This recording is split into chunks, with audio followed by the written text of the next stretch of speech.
Welcome back to Let's Talk Recovery. I'm Ryan Nolan, and today we have a deeply unique guest joining us who bridges two worlds that don't often intersect as openly as they should: high-level clinical medicine and real lived recovery. Dr. Santosh Luna is a GMC-registered physician with over 23 years of clinical experience spanning the NHS private practice and child and adolescent mental health. But beyond his impressive medical resume, Dr. Luna is what he describes as a wounded healer.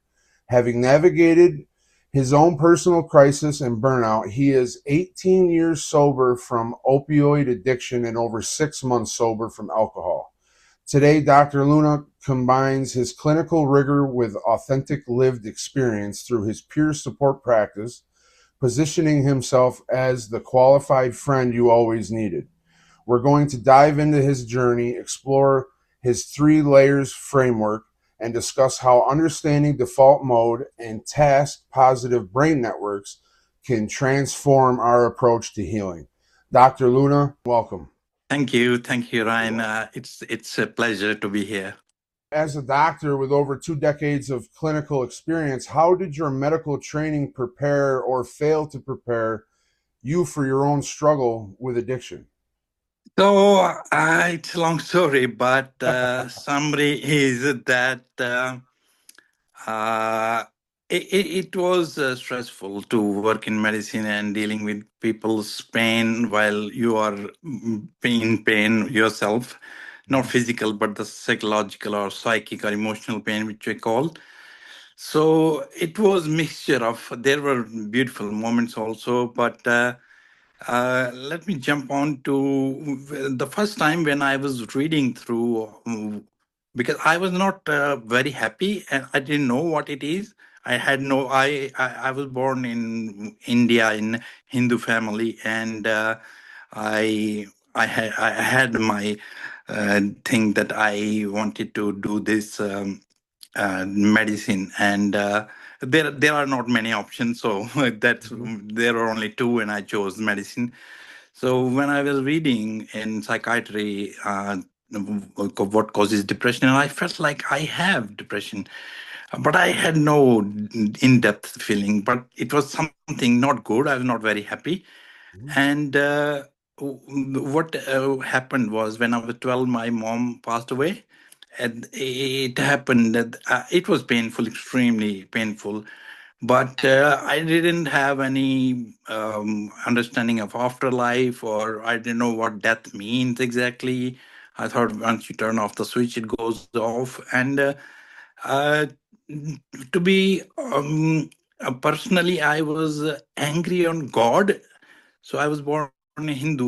We have this spirituality is ingrained. Mhm. There is a God and hell and heaven, everything's same. But I was angry that how, if you are a God, and how can you take away my mom? And that started me becoming an atheist, kind of not the atheist, because it was not that there was no God. There was a God who I hated. Right. So it was a hate relationship. But I used to make fun, like any spiritual thing, and I would say, "Nah, it doesn't happen. It's not, no, no." And that continued. And in my one year to final, I was really depressed. I went to psychiatrists, and psychiatrists started me on antidepressants. So I have had every antidepressant possible in the market.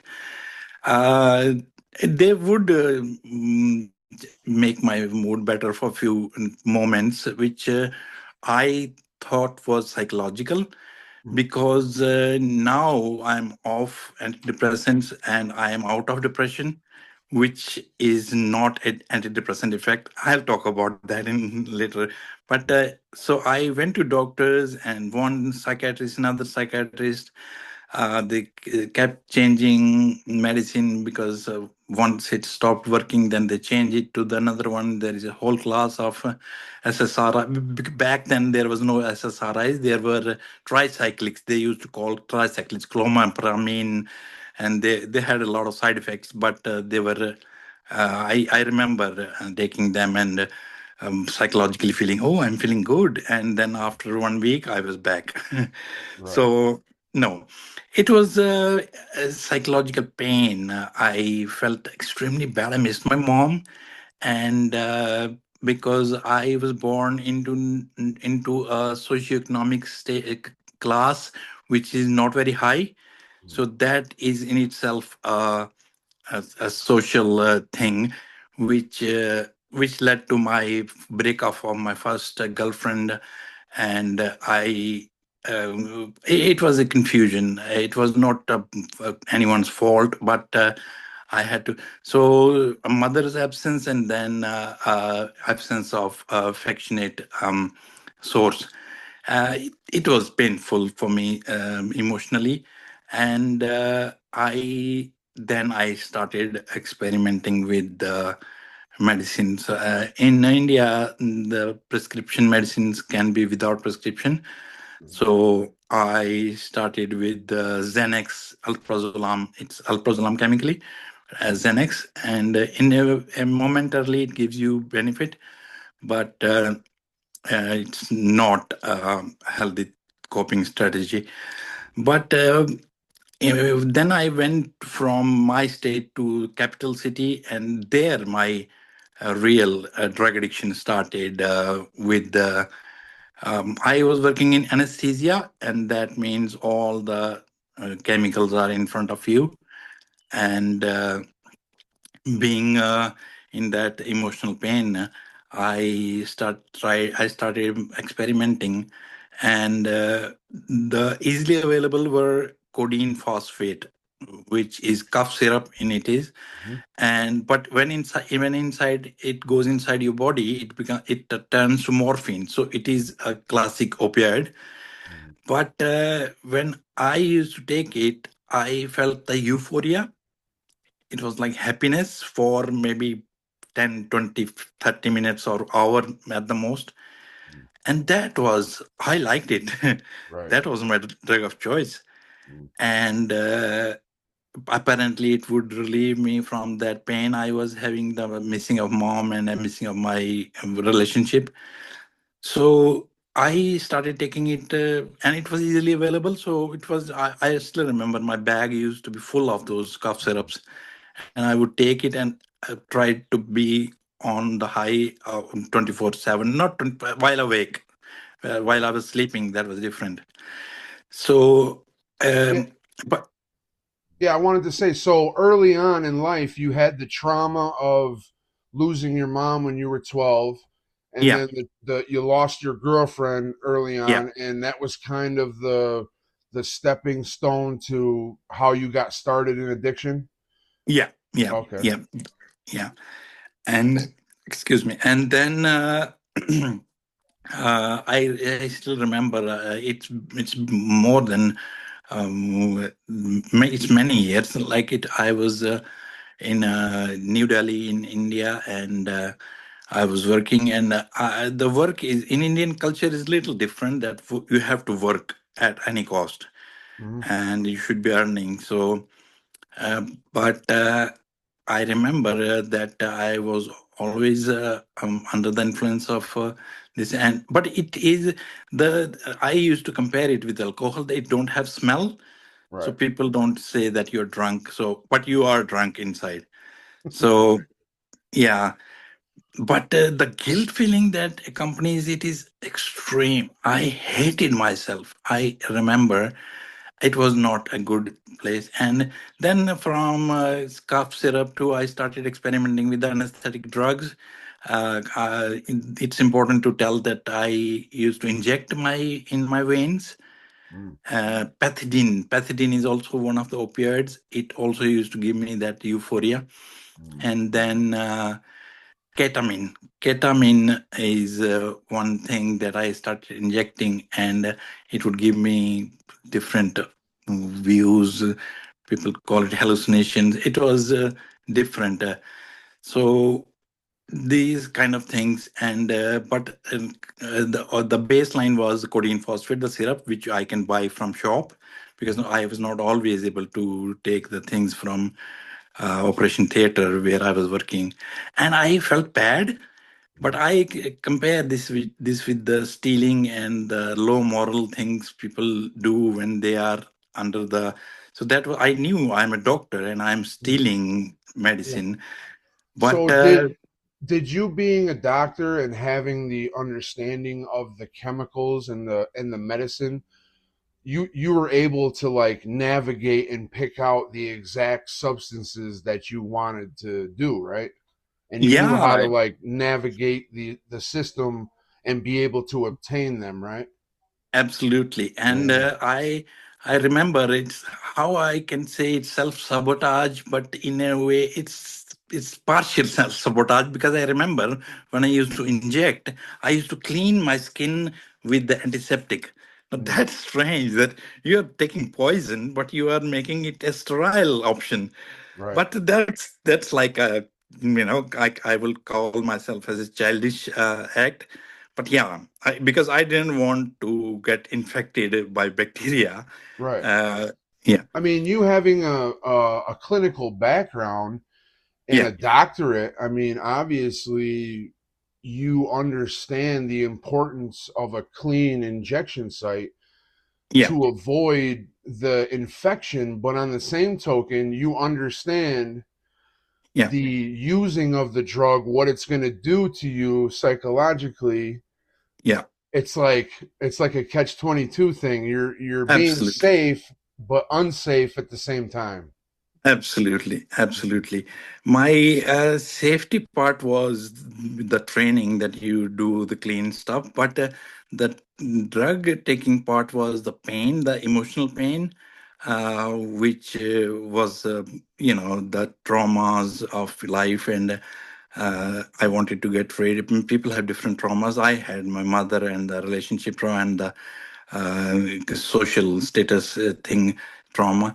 So that is the thing, and I kept it for a long time. And then one day I was on a duty and I injected myself, and I almost died. And one of my colleagues had to do a CPR. I don't remember because I was gone, Mhm. but overdose of ketamine can kill people. So I knew that.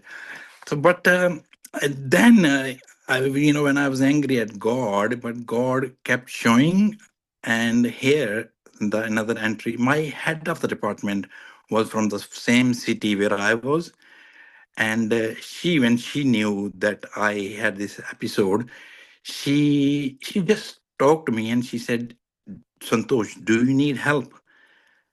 And instead of denying and evading, I said, "Yes, I need help." Mhm. And Yeah. then she did everything.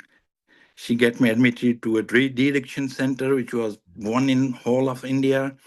Yeah. And when I went there, I met people which were admitted, but it was a new thing for me because now I consider all over the world the socioeconomic status to be different. I was not a very rich person, but when I saw people admitted, they were extremely different in a way that they were, and they educated me what other street drugs are there in a way that there is something called smack, which is a cheap version of something. I don't know, I've never tried it. I never went on street drugs. I used to be proud of it, but I didn't know that it's not the way you do it. Mhm. It's the process of numbing that pain, Mhm. and I was doing it with the codeine. Mhm. Yeah, and that's profound because you're a doctor treating people for a certain type of situation, and then Yeah. on the other hand you have yourself that's addicted to these substances and not really knowing what to do. What was it like when you walked into that treatment center being a doctor? Was there any feeling of like shame or like that? Oh, Yeah. extreme. I hated myself for doing it, but I could not control it with willpower. I could not, but I knew it's wrong, and I should, but I was there and I wanted help. But it's very strange that the doctors, they were, no, I have this view that drug addicts are extremely intelligent, Mhm. and they have a drive which is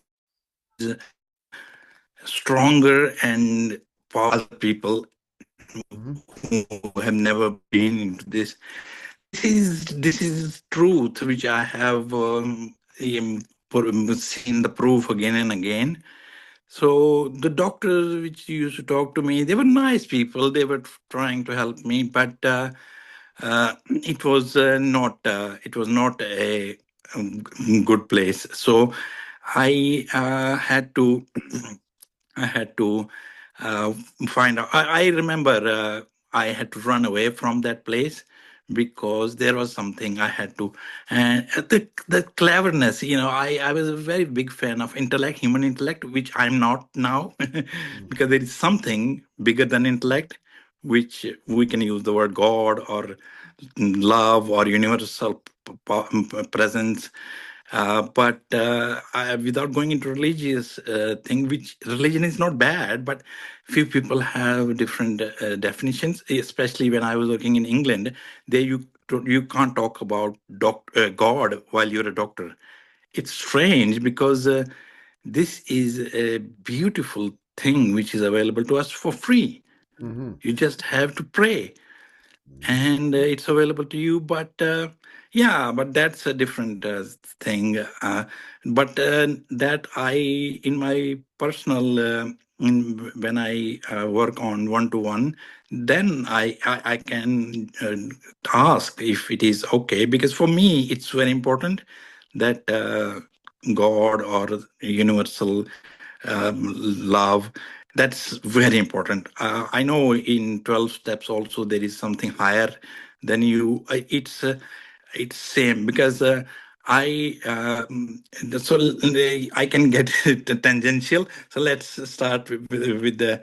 So I was doing it, and then I got admitted. I swapped a sample with someone who already had treatment, and they discharged me. That they thought I'm done. I'm cured, but I was not. That cleverness. I wanted to get rid of that. I was not ready to get better, Mhm. and I was back in home and at work, and the same thing again started. That is oftentimes the same story that we hear, and this just goes to show that addiction does not discriminate to anyone. You can No, be a doctor, you could be a judge, you could be the president of the United States, and nobody abs- is safe from drug absolutely. addiction. And it ends up being an inside thing like Yeah, trauma. And in this case, the trauma was what kind of steered you towards the substances. But yeah, even having been educated about these things, it still yeah. didn't deter you, because in my specific case, even though I knew I was getting negative consequences, I still chose to use the drugs to Yeah. kind of hide or mask how I was feeling inside. I couldn't face life on life's terms without having the blanket of the opiates. And, I know from a clinical standpoint, they talk about heroin addiction being the warm hug or the warm blanket that nobody gave that person. It's like addiction is the opposite of connection. And to kind of heal addiction, you have to have like a yin and yang effect. You have to have something positive to go back to and have like a purpose. I'm people often don't see the value or a purpose in their life, and that's why they mask it. I know you mentioned the social kind of order of life of people, Yeah. and one person can be better than the other. I don't really believe that, because addicts are some of the most intelligent people on the planet. They have Yeah. drive like no Yeah. other, and Yeah. this just is a prime example. Yeah. Yeah. So in my framework, I define addicts as spiritual seekers. Mm-hmm. I base my everything on evidence, because I cannot. I'm a doctor. I cannot lie and can't talk about woo woo stuff, so to speak. Mm-hmm. So when I was talking about this, is that the euphoria which I was talking, when you get, when you have a hit. And what I base on my observation is that people who had near death experiences. Have you heard about them? Yes. Yes. Yeah. So many people have undergone that thing, and many of them were thieves, scientists, doctors. And it's just like addiction. They talk the same language. What they see is that they see uh, uh, the different backgrounds tell them and guide their view. They see, but common thing is the light. Right. Many people see Jesus, because that intelligence will show you what you want to understand. That makes you understand, feel welcomed, Mm-hmm. home. And that's what. And these the few ex addicts who had NDE, they said that that experience is just like drug, but only million times better than the hit. Right. And you're speaking of the near death experience, like the encounter that they're having is what you're saying is better than the drug. No, no, no, Oh, no, no. okay. It's not. I don't want to confuse. I am talking about a specific experience, which people who had near-death experience, which is a term which is defined by Raymond Moody. That and it has happened to many people who were addicts and scientists. Now, it, this is also possible by meditation and Mm-hmm. many non-death, near-death situations. Okay. It doesn't mean that everyone people who have had near-death experience. I've read their books, and they say that you don't have to have a near-death experience to experience that light. Prayer, when you meditate, Jesus, when you make your relationship with Jesus, that is that connection, and Okay. that, yeah, So you're referencing the spiritual awakening. yeah. I am Okay. All right. talking of, yeah, I'm with you. yeah. I'm with you. Yeah. So because the names can be different, but the process is same. Mm-hmm. And when you connect with your God, when you connect with Jesus, or for Hindu it's Bhagwan or Shiva or whatever name you want to give, but it is that euphoria which is million times that of drugs. Yeah. And this is the deepest layer of my three layers. This is what a drug abuser is looking for, is the real connection with your creator, the God, Mhm. Jesus, That the makes source of all the love. Yeah, that makes perfect sense because every time that I would go to treatment, I would get out and start to relapse.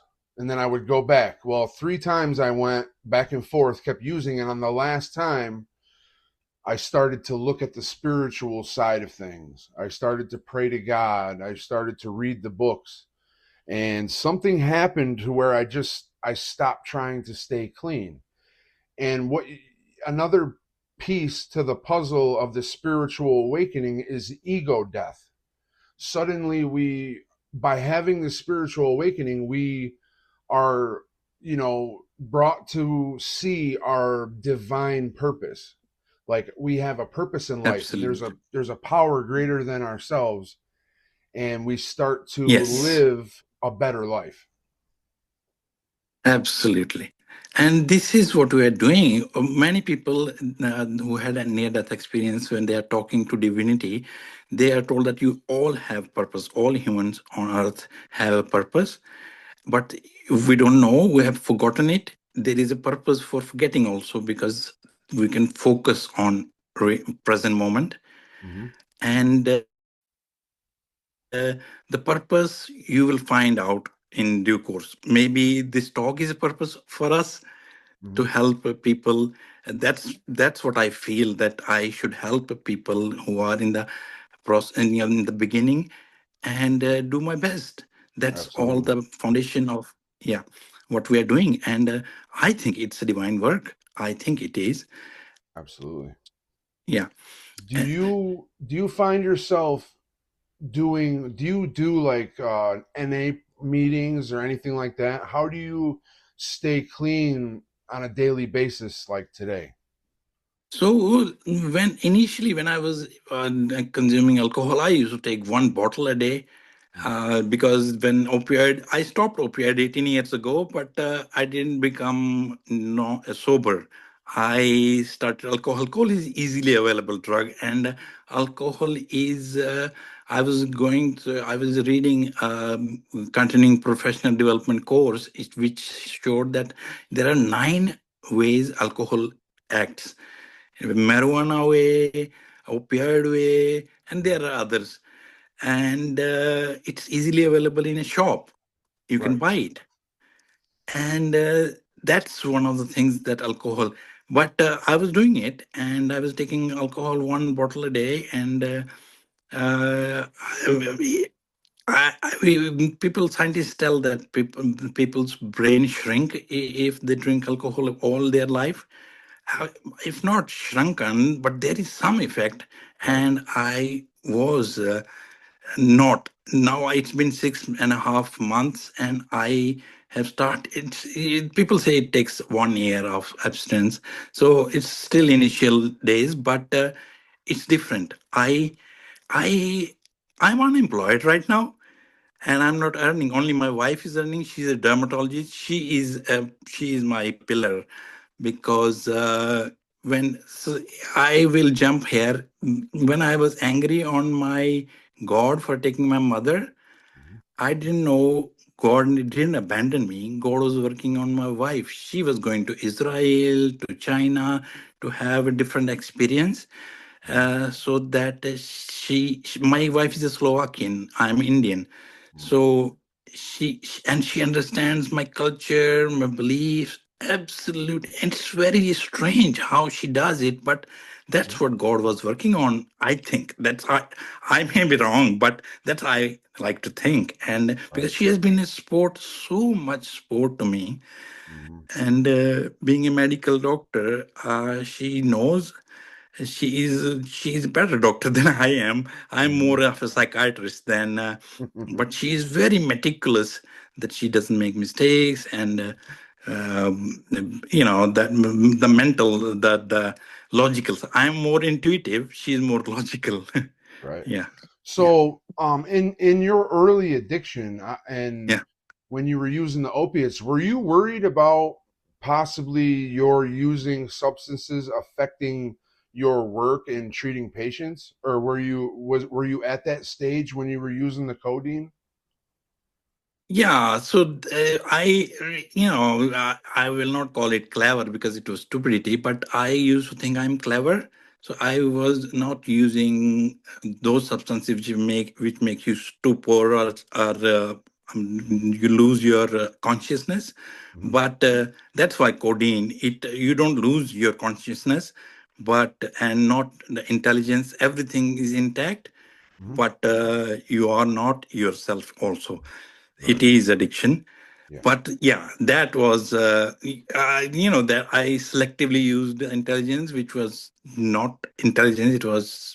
It was I call it greed, to Right. feel better, or to self-medicate. Sometimes I am self-judgmental, so I will not call greed. It was I wanted to get rid of that pain, which people do to they to take substances. There is a reason people are. It's, I call it, so the three layer, outer layer I call it dopamine. Dopamine is feeling good about something, smoking, little things, browsing, having relationship, unhealthy relationships. Mhm. And the deeper layer is what Gabor Mate works on. It is the trauma layer. Mhm. My mother was lost and I had pain. I missed her. That was the trauma. And third, the deepest part, the most important, is the spiritual layer. You are seeking your home, so to speak, Yeah. the something bigger than higher than the higher power in AA. And that after when we accept that these three layers need to be taken care of, and then we have to it's not a thing of willpower. Willpower doesn't work here. Right. I tried my willpower a lot, but no. Yeah. Willpower definitely doesn't work. Yeah. So, Dr. Luna, your three layer system is the first one is dopamine, correct? Yeah. Yeah. Trauma, Trauma. second one, and Yeah. then spiritual. Yeah, God or spiritual, Okay. or people who are atheists, they are not deprived of this. Doesn't matter whatever their belief is. If Mhm. they believe in universe or there is Star Wars, they call the Force. That's Mhm. fine, whatever name you want to give. But Mhm. there is something higher than them. That Yeah. is the deepest layer, Mhm. and this is if we take care of these three, then Right. we are taking the route.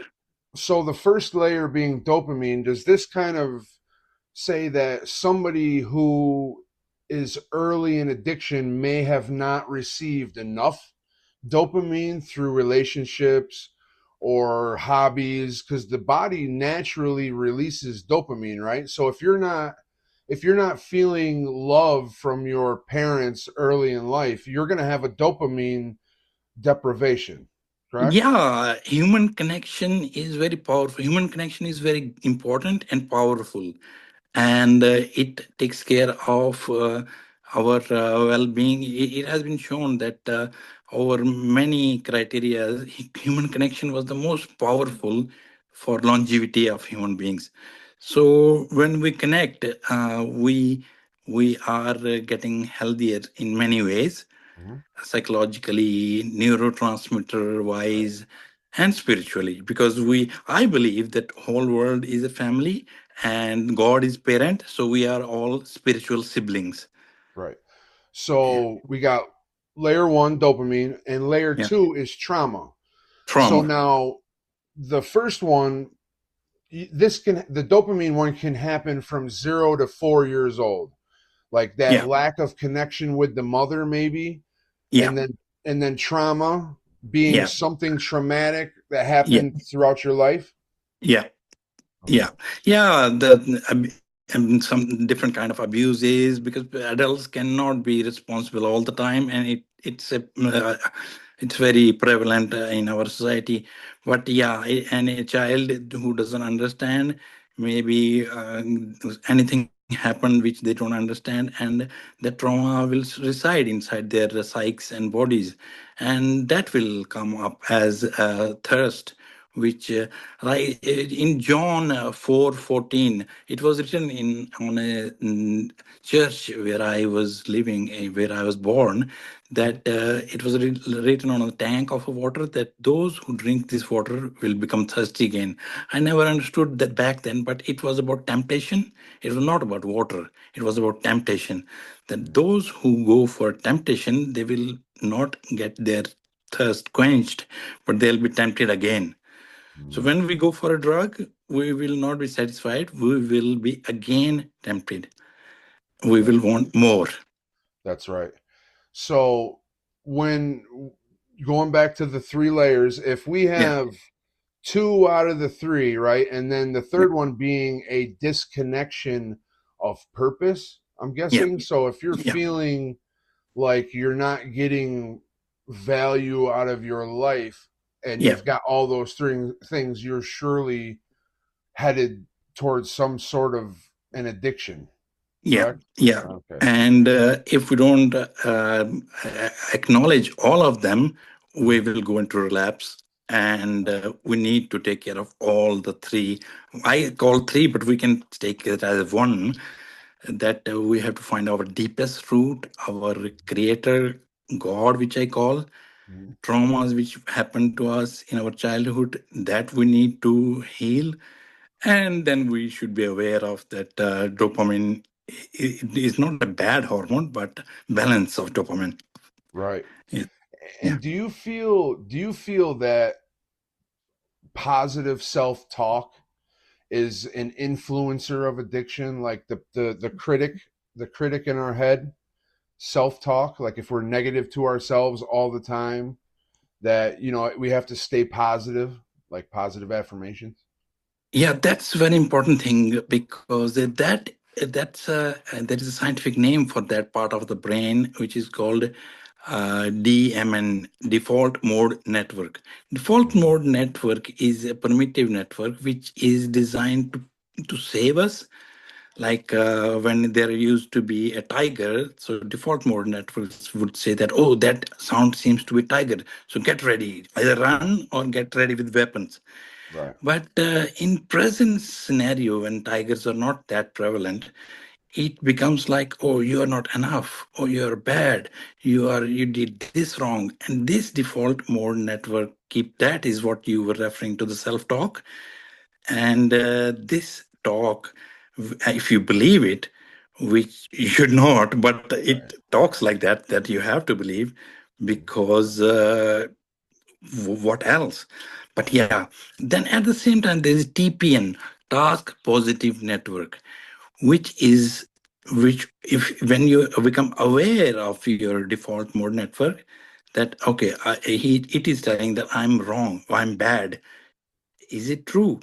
When you task positive, then the both cannot work at the same time. It has to turn off. Right. Because it is the part of the brain which is more evolved, and it turns on, and then you say, okay, maybe I did that thing wrong, but I'm not a bad person. Right. So there is a difference. Yeah. Right. Yeah. So you might not be a bad person. You might just be doing bad things in addiction. That doesn't make you a Yeah. bad person. You're just Absolute. doing radical things to get what you need at that point. And that's what addiction essentially is. I mean, Yeah. I know deep inside that I'm a good person. I just kind Yeah. of, I don't know what the term is, like I put my morals to the side to be able to go Yeah. and obtain my drug, Yeah. for whatever Yeah. reason. So Yeah. the I've been there. Now my I, yeah. the Yeah. So for wounded me, it was my go ahead. codeine. Yeah. Yeah. Go ahead. So it was for me codeine, and to get codeine, I had to do anything. It doesn't matter. Mhm. Oh, I remember it. It's now 18 years, but I can easily remember it was urge, not controllable. I don't care. I need my codeine, and that's all. Mhm. And we go to any lengths to get that. And I wanted to ask you, Yeah. were you able to use? I know you mentioned you call yourself the wounded healer. Were you able to use your experiences through addiction to help other people? Yeah, I now I'm in a position where I know of medical, my doctor people. I know it's not easy. When I was working in forensic psychiatry, I had to meet people who had committed crimes which I could not imagine. One man, ex-man, he hit his mother with his feet, his head of his mother, which was fun because I lost my mother, so it was painful for me in a Mhm. way that, and certain such things are very and that kind of negative energy when you have to face every day. Those healers got wounded psychically or even physically, and that's why I understand their pain, and I am very much devoted to help. I would help anyone, but because I know their pain, I have been there, so I know, and that's what my service is. That I'm there to talk. Mhm. If they reach out, I will. I believe that you heal yourself. You don't need medicine. I used to make fun of my when I was in psychiatry that God heals and we psychiatrists take the money. Yeah, right. Exactly. Yeah, When you were working as a forensic psychiatrist, yeah. did you see any similarities when working with individuals who were committing crimes? Did did they have addiction at all? Like, did you see any similarities as it results to addiction? Well, their personalities were addictive, but because of the hospital setup, you can't get those substances. So Right. they were off drugs by choice, not choice, by force. But their behavior, they used to complain that I can't sleep, I need a sleeping pill, I have pain, I need codeine phosphate, that kind of behavior which we could Hmm. see physically. You are a doctor, you know that it's not painful, or it is not. So even when you give paracetamol or ibuprofen, it wouldn't go away. They would want opioids to get rid. So yeah, that is very common. But then again, they are seeking something which these things, I call them drugs as false prophets. Yep. Seeker, the drug addict, is seeking God, but false prophets promise something which is not real, Yeah. and it promises relief, but that's not relief. Hmm. Yeah, Yeah. We often call that drug seeking, like when we're in recovery or in jail, yeah, trying to get stuff for sleep and whatnot like that to kind of give us a buzz or whatever we were looking for. yeah, So when you were able to look at people in the jail, yeah, minus the substance, they were cleaned yeah, up for a minute. yeah. A lot of people, did they have mental health issues because of drug addiction? It was many people did not have because of drug addictions. Many had, but Mm, most of them had schizophrenias and stuff, which was not related to drug addiction, mm, which made them to abuse drugs to get rid of that psychological pain, but mm, not cause. There were certain people who would come as a delirious person because of taking alcohol for many days, and then they would stay in a hospital for 1 week and they were perfectly fine. yeah. Yeah, Yeah. Did do Now I know that you're in a different part of the world. yeah. What do the jails do for people coming off the street that are on drugs? Do they have a detox or something or Yeah, yeah, that's what they try to do is, so if somebody is, for example, alcohol, so they put first of all they need to be 10 days of alcohol, and then they can start something called acamprosate, mm, which is a drug which you take and you don't feel like drinking. I mm, have taken that, mm, and whether it was psychological, but I didn't want to. mm, But then, even after that, I drank. So mm, it's not a foolproof. It's very important is that the person who wants to get rid of it comes from within. The kingdom of heaven lies within.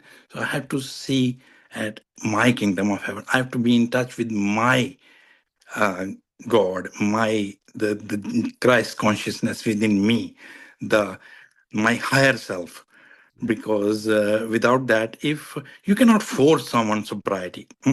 Not right. possible. Yeah, Absolutely. I mean, if the person doesn't want to stop using in some form, they'll never stop. no, Because they're just going to keep picking it back up, and people around them are powerless to help at yeah, all. You can't yeah, help somebody that doesn't want to be helped, yeah. and so I mean, do you feel well? Obviously, you feel that way. That does somebody have to hit a rock bottom before they choose to get clean, or can there be some kind of intervention in their life, but that they ultimately make that decision for themselves, or is there another way to go about helping somebody, or Yeah, in most of the cases, hitting rock bottom happens, and that's not a bad thing inherently because that's a wake up call, and people turn from that point. But I believe people don't have to go to that point. You don't have to reach, just like near death experiences experience the divinity, but not everyone has to go to the near death. You Mm-hmm. can like there is a client of mine who is young, 18ish, and I want to help him.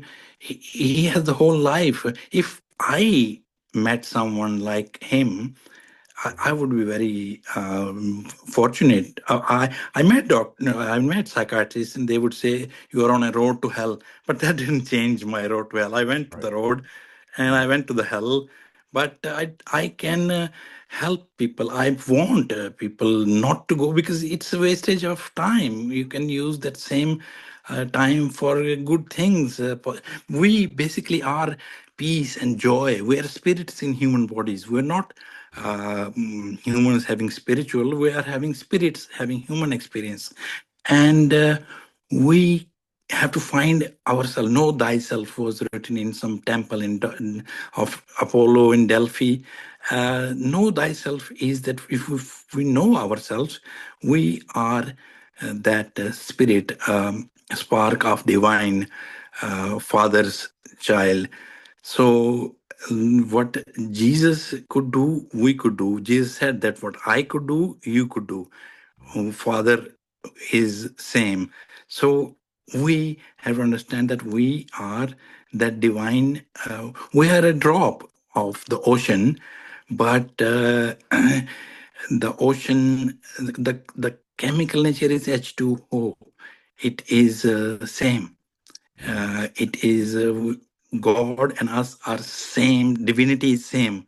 We have size is different. We are drops and it's ocean, but the nature is same. You have the same God. I have the same God.